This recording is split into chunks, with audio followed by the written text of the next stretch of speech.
Hi guys, welcome to sweet kitchen பதுக்குடி. வீட்டிலையே இட்லி பொடி எப்படி ரெடி பண்ணுறதுன்னு பார்க்கலாம். இந்த இட்லி பொடி ரொம்ப டேஸ்டியாக ஹெல்த்தியாக இருக்கும். நெய் கூட மிக்ஸ் பண்ணியும் சாப்பிட்லாம், நல்லெண்ணெய் கூட மிக்ஸ் பண்ணியும் சாப்பிட்லாம். தோசை இட்லிக்கு ஏற்ற சூப்பரான சைடிஷ். வாங்க பார்க்கலாம். ட்ரை சில்லி, காய்ந்த மிளகாய் 1/2 கிலோ, காஷ்மீர் மிளகாய் 1/4 கிலோ,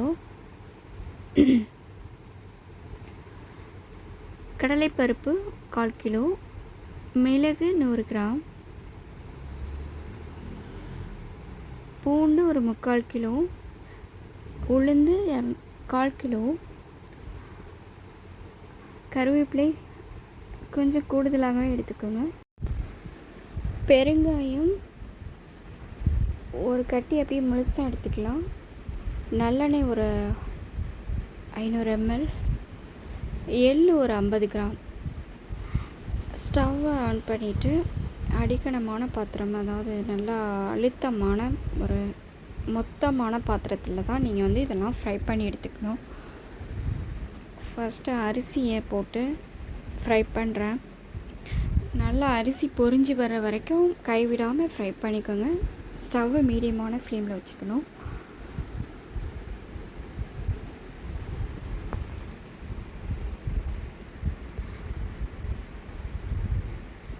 கருகாமல் நல்ல ஸ்டேஜ் வர வரைக்கும் நல்லா ஃப்ரை பண்ணி எடுத்திங்கன்னா கிரைண்ட் பண்ணும்போது கொஞ்சம் ஈஸியாகவும் இருக்கும், நல்லா வாசனையாகவும் இருக்கும்.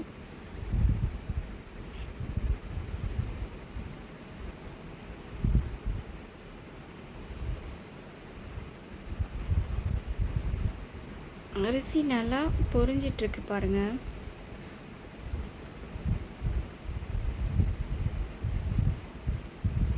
கலர் சேஞ்ச் ஆகிடுச்சு. இந்த ஸ்டேஜில் ஒரு பாத்திரத்தில் அரிசி ஆட் பண்ணியாச்சு.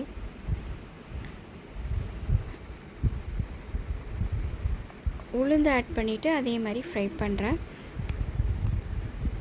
உளுந்து நல்லா நிறம் வர வரைக்கும் ஃப்ரை பண்ணிக்கோங்க.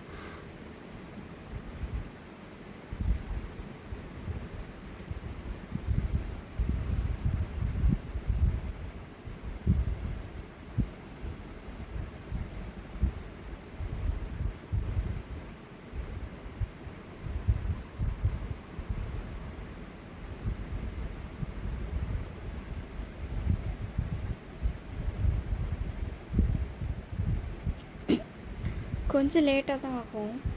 ஸ்டவ்வை மீடியமான ஃப்ளேமில் வச்சுட்டு நம்ம ஃப்ரை பண்ணால் தான் அது கருகாமல் கரெக்டான நல்ல கலருக்கு வரும்.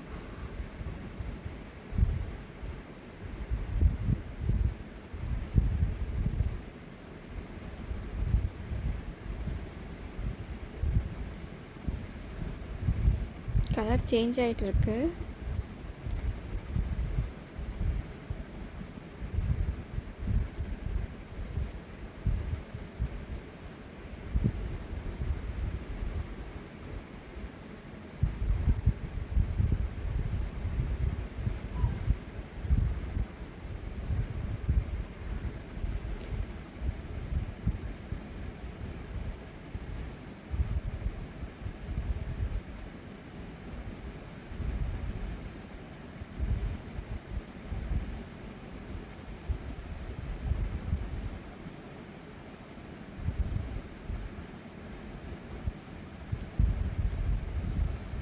உளுந்தையும் அதே அரிசி கூட ஆட் பண்ணிட்டேன்.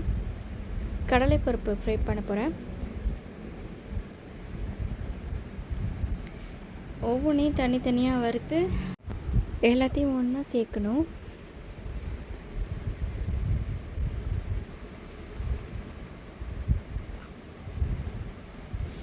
இது ஃப்ரை பண்ணுறது தான் கொஞ்சம் கஷ்டமாக இருக்கும்.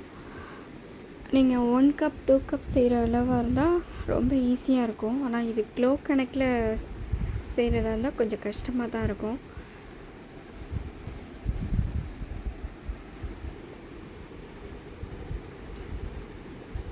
கடலைப்பருப்பு ஃப்ரை ஆகிட்டுருக்கு.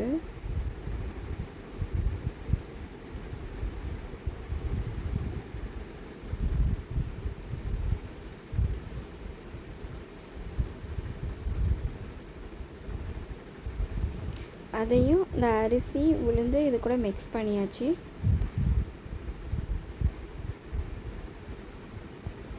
மிளகு ஆட் பண்ணியிருக்கேன்.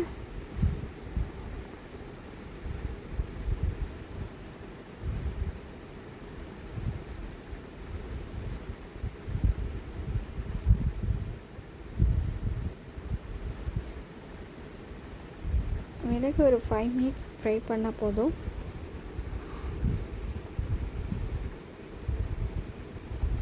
அதுக்கு மேலே ஃப்ரை பண்ணால் நல்லா புகை வர ஆரம்பிச்சிடும்.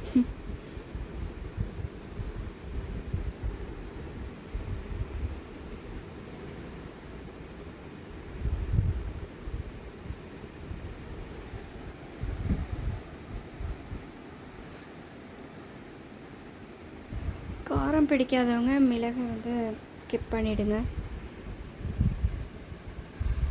கொஞ்சமாக கூட ஆட் பண்ணிக்கலாம். இப்போ மிளகையும் அது கூடயே சேர்த்தாச்சு.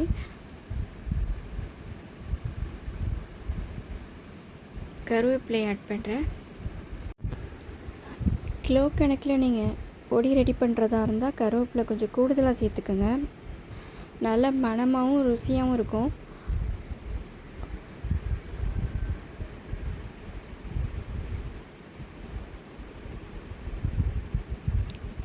கொஞ்சம் கொஞ்சமாக போட்டு ஃப்ரை பண்ணிங்கன்னா ஈஸியாக ஃப்ரை பண்ணிக்கலாம். நான் கொஞ்சம் அதிகமாகவே போட்டுட்டேன். கொஞ்சம் கஷ்டமாக தான் இருந்துச்சு. கொஞ்சம் ஆயில் ஆட் பண்ணிட்டா ஈஸியாக ஃப்ரை ஆகிடும்.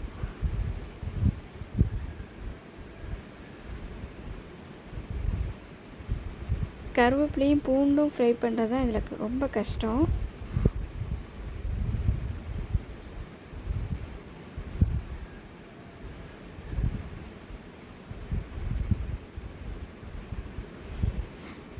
நல்லெண்ணெய் கொஞ்சமாக ஆட் பண்ணிவிட்டு நான் ஃப்ரை பண்ணிகிட்ருக்கேன். கருவேப்பிலையில்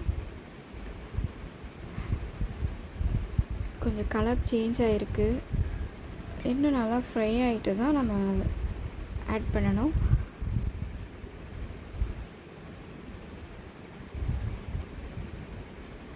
கிறிஸ்பி ஆகும்போது அது ஒரு சவுண்ட் வரும். அதுதான் ஸ்டேஜ்.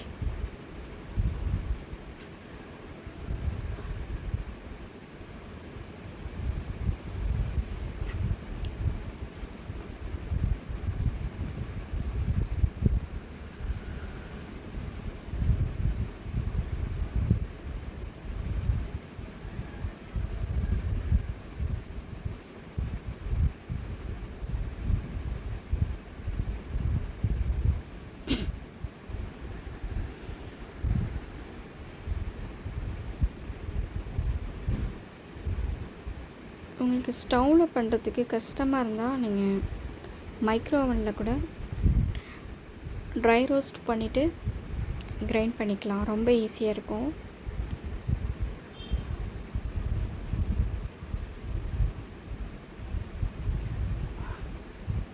கருவேப்பிலை ஃப்ரை ஆகிட்டுருக்கு.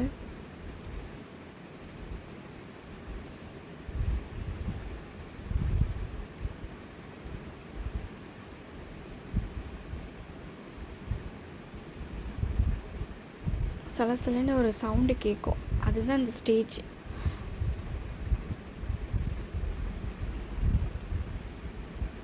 கலர் மாறிடுச்சு. இப்போ அதையும் எல்லாத்தையும் ஒன்றா மிக்ஸ் பண்ணியாச்சு. எள்ளு ஆட் பண்ணுறேன். எள்ளு எதுக்கு ஆட் பண்ணேன்னா நல்ல மணமாக இருக்கும்.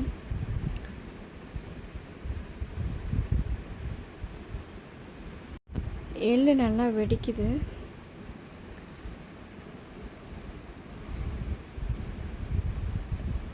நல்லா வாசம் வருது. இப்போ எள்ளையும் அது கூடயே ஆட் பண்ணிக்கலாம்.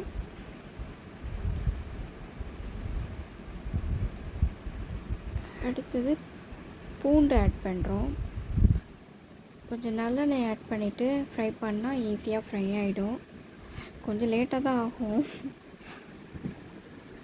கொஞ்சம் கொஞ்சமாக நீங்கள் ஆட் பண்ணிவிட்டு ஃப்ரை பண்ணிக்கோங்க. எனக்கு நைட் டைம் கொஞ்சம் லேட் ஆகிடுச்சின்னு நான் எல்லாத்தையும் ஒன்றா ஆட் பண்ணிவிட்டு கொஞ்சம் அதிகமாக போட்டேன். அதிகமாக போட்டதுனால கொஞ்சம் கஷ்டமாக போச்சு. எல்லாத்தையும் ஃப்ரை பண்ணிவிட்டு உப்பு சேர்த்து தேவையான அளவு மிக்ஸி ஜாரில் ஆட் பண்ணிவிட்டு கிரைண்ட் பண்ணிக்கோங்க. நான் அந்த வீடியோ எடுக்கல, டைம் ஆயிடுச்சுன்னு. வீட்டில் கிரைண்ட் பண்ண கஷ்டமாக இருந்தால் நீங்கள் மில்லில் கூட கொடுத்து அரைச்சிக்கலாம். ஓகே, நம்மளோட ஹோம்மேட் இட்லி பொடி ரெடி ஆயிடுச்சு. டேஸ்டியாக நல்ல வாசனையாக இருக்குது. ட்ரை பண்ணி பாருங்கள். தோசை இட்லிக்கு ஏற்ற சூப்பரான சைடிஷ். கீ அண்ட் ஆயில் கூட நீங்கள் மிக்ஸ் பண்ணிவிட்டு லைட்டாக சுகர் போட்டுட்டு சாப்பிட்டீங்கன்னா நீங்கள் சாப்பிட்டுட்டே இருப்பீங்க. அவ்வளோ டேஸ்ட்டாக இருக்கும் இட்லி தோசைலாம். ட்ரை பண்ணி பாருங்கள்.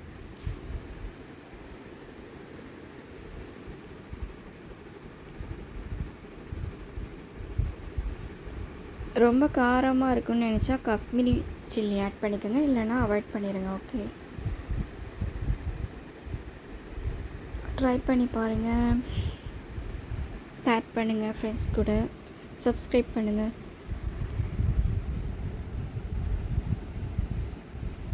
ஃபீட்பேக் பண்ணுங்கள். தேங்க்ஸ் ஃபார் வாட்சிங்.